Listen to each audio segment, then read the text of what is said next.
All right, men's basketball blown out. Nyck Harbor re-signs an NIL deal with Garnet Trust. A new portal target at defensive line, and much, much more. Locked On Gamecocks starts right now.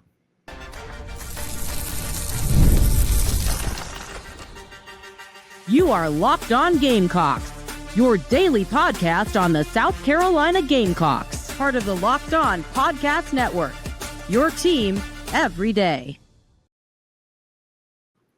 Oh,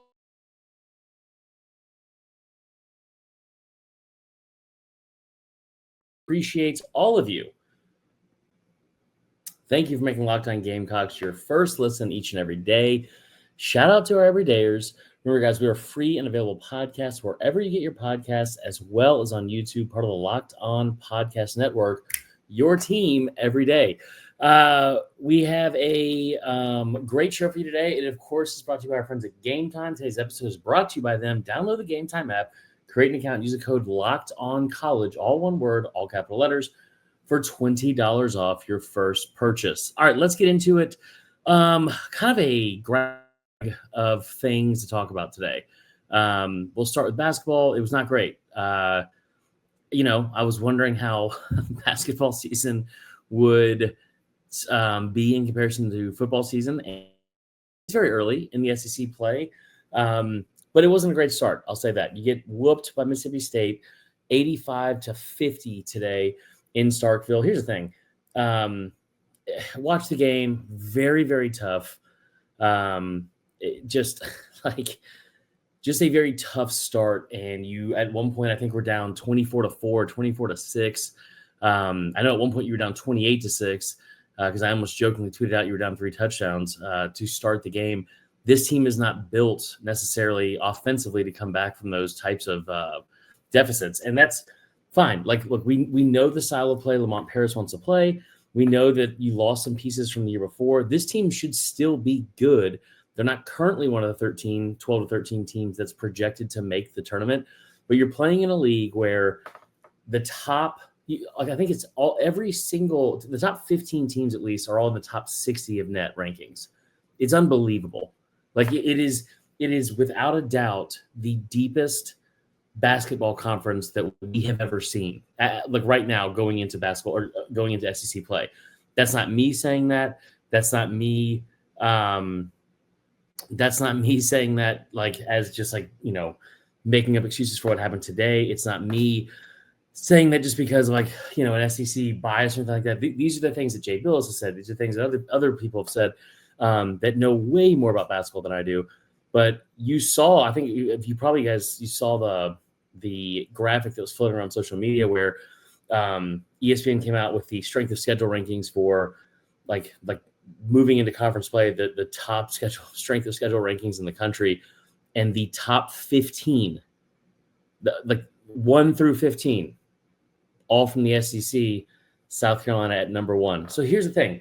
Mississippi State's a really good basketball team. You cannot get behind really to anyone 24-4 and have that be a recipe for success to go out and win a basketball game. It's just not going to happen. And again, especially with the way that this team is built and the style of play Lamont Paris wants to play. So disappointing start. The good news is this is definitely one of those things you probably just throw, like you throw the tape away, you get back to work, and you go from there. Like that's really all you can do because there's not a lot of, I think, full footage or takeaways from what happened today. You got ran out of the building, and it was from jump. Now, some of the reasons behind it, like we can get into them, I guess. With like 7 minutes left in the game, I think that South Carolina had like 38 points. 18 were from the starters, 20 were from the bench. At the end of the game, you had a total. Let me add this up real quick in my head. You had 22 of the 50 total points. 22 of your points were from the starters. 28 were from the bench. Now, 22 of that came from Zachary Davis. That's one shining spot of this game. The Zach Davis thing is a bright spot, but make no mistake about it. This is not a situation where, the bench players outscored the starters just because they were in the game. They pulled the starters early. That's not what happened. Pringle was in late, like within like less than 7 minutes ago. Colin Murray-Boyles is in late with like less than 7 minutes to go. I'm looking at the box score right now. ESPN doesn't have the amount of minutes they played, but this was just, there's just no other way to put it. It was an ass kicking, and that happens sometimes. That's why I keep saying throwaway game. You got to get back. You have got to get into the film room. You got to get back to practice, and you got to get back to work because next week could potentially be even worse. And we'll get into that in a second. But yeah, anytime Zach Davis, your guy off your bench, single-handedly scores as many points as your 5 starters combined, that's not a recipe for success. Credit Mississippi State again. They were very, very good today. Starters especially. I mean, Josh Hubbard was outrageous, 5 of 10 from 3. Claudel Harris, 3 of 6 from 3. Between those two guys, you're talking about, shot 50% from 3. That's hard to beat. It's just hard to beat. They combined for 38 points. But when your starters go 7 of 30 and shoot 23.3%, that is not a recipe for success at any point. That's fine. Now, here's the thing. Next week, it's a very long SEC basketball season. It's 18 games. So you're 0-1, whatever. It's the deepest the conference has ever been. But by all means, 12 to 13 teams are going to get a bid. You want to figure out how to not be in that basement with teams like probably Georgia, who is not as good as we thought maybe. Teams like Vanderbilt and LSU, who played today. Vanderbilt went on the road and beat LSU. How do you get ahead of those games, ahead of those teams to make sure you're not lumped in with them? Because almost all the quad one opportunities, I think no one has more quad one opportunities in South Carolina. They have 15. That's excuse me, that's insane. What it also means is there's a lot of opportunity. There's a lot of opportunity coming up next week. I don't think it's imperative or this is not like football season where it's you cannot afford where you got to beat LSU, then got to beat, getting out of the month of September at 3-1 was a big deal in football, right? We talked about not going 0-3 in October. It's been 0-3 start in basketball. If we're being objective and honest, it feels like going 0-3 is a very good possibility because next week you're bringing in 2 teams that are in the top 5, and one of them, which in my opinion is the best team in the country. Auburn is playing a level of basketball that I don't know if I've ever seen. In the SEC, it's unbelievable. It's unbelievable. You get both of those games at home. Between the two, Bama is the beatable one. You saw this a couple years ago in the Brandon Miller game when he came to South Carolina. I think he put up 40 or something like that, right? And when all that stuff happened. But that's a game you had home, and that game went right down to the wire when they were also ranked that high. Bama's the team that is streakier of the two and lives and dies by the 3 more. They are not going to be able to rely on getting inside. You might have a Nick Pringle revenge game. So of the 2, I like Carolina's odds in that one better. That's on Wednesday night. I'll be there. I hope you guys are going to be there. I'd love to see you guys. We'll have a beer or a drink or whatever they serve in Colonial Life nowadays. But there's still a lot of season left. Do not get super down on this. It's, again, throw away the tape, move on. It'll be fine. Let's not forget this. It's a team, like you talk about football. They started that Old Dominion game. I just thought, I was like, oh, God, here we go. We got 11 more games of this. And look how that turned out. So, seeing it happen with one sport, I'm sure we can see it happen in another. Everything will be fine. It is not time to panic yet. Like I said, I'll be there on Wednesday. I hope you guys are there as well. If you are, make sure you are doing the responsible thing and going to the Game Time app, just like me, to get your tickets today. I've told you about them before. There's nobody in the ticket industry that does a better job and serves customers better than the Game Time app. Listen, if you are going to be attending a college football playoff game, if you're going to be attending any basketball games or any baseball games coming up in the spring, because we're about 40 days away from that, Game Time is a new feature called Game Time Picks that makes getting tickets for events even easier. So all you have to do, it filters out the fluff to show you only incredible deals on great seats so you don't have to waste time searching through thousands of tickets. Take the guesswork out of buying tickets with Game Time. Download the Game Time app, create an account, use the code LOCKEDONCollege for $20 off your first purchase. Terms apply. But again, create an account, redeem the code LOCKEDONCollege for $20 off. Download Game Time today. Last minute tickets, lowest price guaranteed. All right. That is all for the first part of Locked On Gamecocks today. Stay tuned. We're going to talk about much, much more, including a new target in the portal and the return of miSCellaneous news. See what I did there? Probably not if you're listening on the podcast. Whatever. We'll be right back.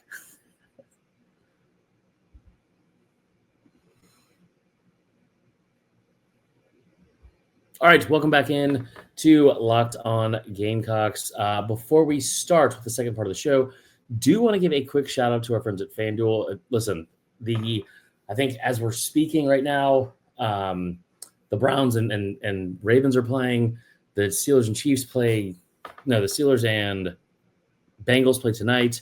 There's plenty of action, and there was an incredible day of college basketball on today. But from big upsets to game-winning drives, the NFL playoffs are better with FanDuel. Right now, new customers can bet $5 and get $250 back in bonus bets guaranteed. That's $250 in bonus bets, win or lose.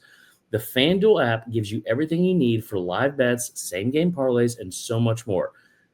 Listen, go over there today. If you guys have heard me brag on these guys, phenomenal job. There are so many different options. You don't have to bet on just someone covering the spread or win or lose. You can bet on props, player props, game props, team to score first. All of those things are available at your fingertips and at your disposal at FanDuel.com. Just visit FanDuel.com to join today. Get started with $200 in bonus bets. That's FanDuel.com.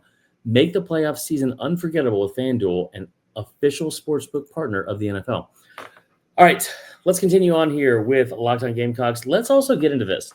So just some miscellaneous information that came out today. We got a couple things we're going to touch on. First off, how about shout out former special teams coordinator Pete Lembo, who got a big win in the Bahamas Bowl today over Liberty, and that got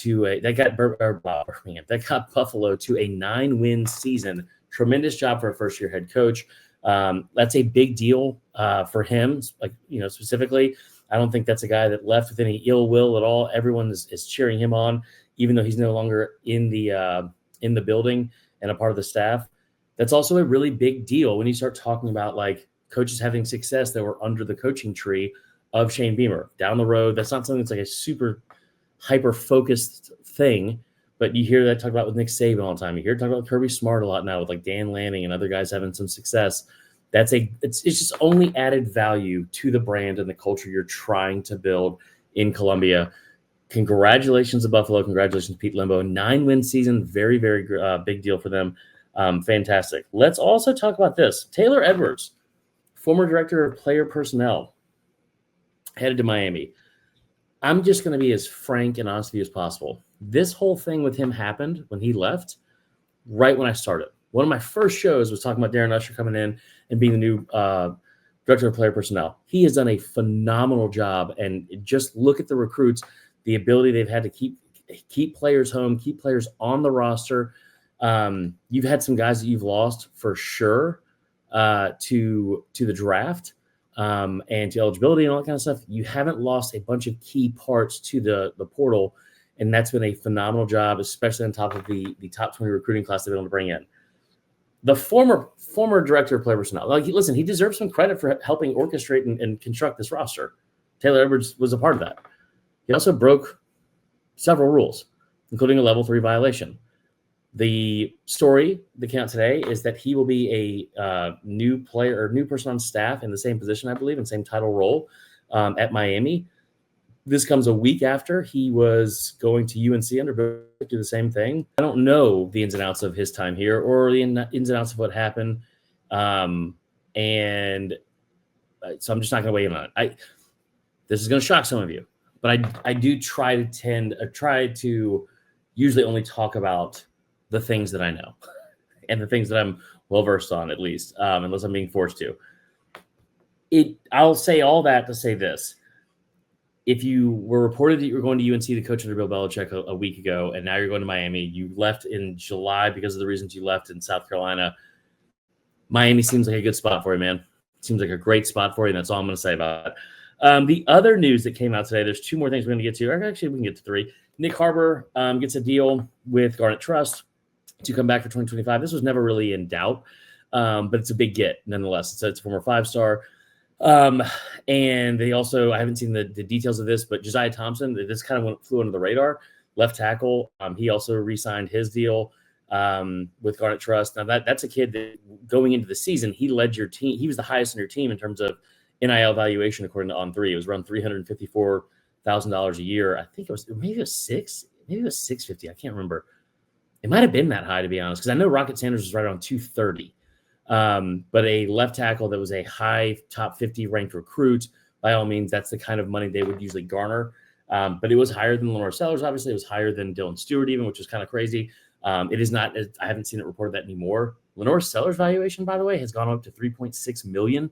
That is ranked number 9 overall in the country, and that's a pretty big deal. But Nyck Harbor, I don't know what his number is. I'm sure it'll come out at some point. Valuation will change on 3.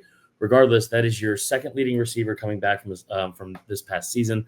376 yards. Really, really, really turned a corner in terms of his progress and progression into not every down, but a really good receiver. I've said this over and over again. The thing that I love most about Nyck Harbor is not the fact that he's 6'5", 240 and can run like a deer, right?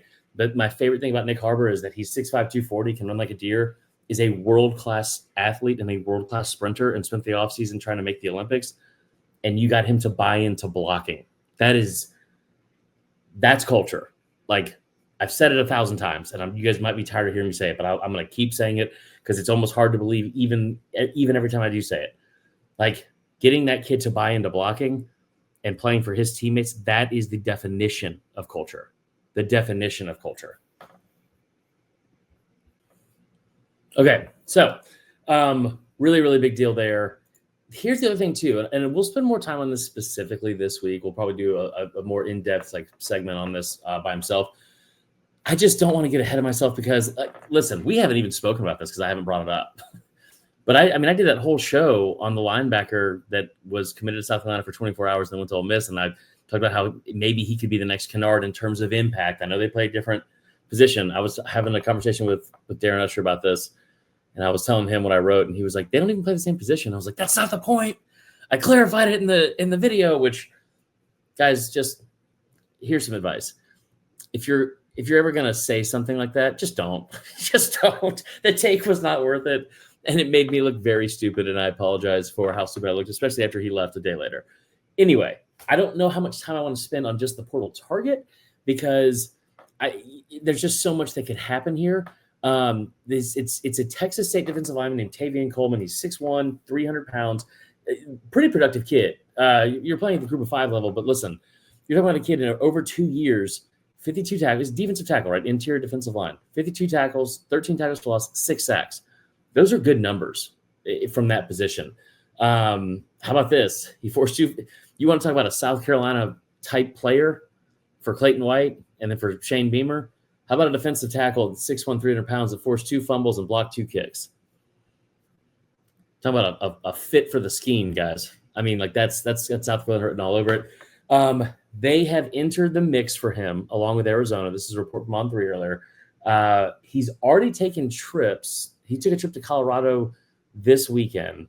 He's taking a trip to Purdue on January 6th and California January 8th. So we'll see, but they are going to try to get him on campus. Could be a big deal with some of the pieces you're losing at that position, but we will keep an eye on it. Obviously, by all means, still a great job in the portal. It feels like you have been a net positive in the portal. So we'd love to see that. Real quick, going back to the valuations thing that I brought up, one of the players from a valuation standpoint, when you talk about like just the top players in the country, Dylan Stewart's at 28 at 1.6 million. He keeps scoring on this list, guys. And how about this? This kind of shocked me. This kind of shocked me. The defensive lineman Carolina was able to get from Texas A&M, Gabriel Brownlow-Dindy, former 5-star recruit out of high school, 4-star in this class, or I believe he was a 3-star in this class. Valuation on here is $1.1 million.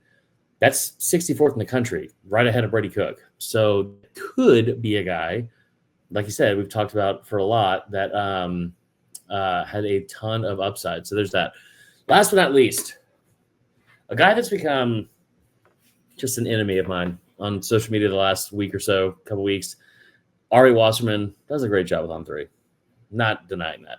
So does a great job, not denying that. He has been all over the bandwagon of the anti-SEC stuff and how they don't deserve to have benefit moving forward and how bad they looked in the postseason and blah, blah, blah, blah, blah. Ari did come out with Andy Staples today for his way too early, a direct quote, top 20 or top 10 for 2025, the 2025 season. In the rankings, Texas is 1, Oregon is 2, Ohio State's 3, I think Notre Dame's 4, Penn State's 5, Georgia's 6, your South Carolina Gamecocks are 7. Now, I will also tell you, I believe Clemson's 8, which I agree with, to be honest. Florida's at 9 and Auburn's at 10. Don't love that part, but just a very early, way too early top 10. I was going to do a show in the next week or so about, is this a top 10 team moving into next year? I personally think it will be. It's way too early to get into where I think this team will end up because it's January 4th, right? When I'm recording this. I don't know where this team will end up, but I would bet you anything I own or any amount of money my girlfriend makes, shout out to Allie, that they will be a top 15 team at the very least, and I think they'll be a top 10 team in the preseason rankings, to be honest. So that'll be all for today's show. I hope all of you have a fantastic rest of your weekend.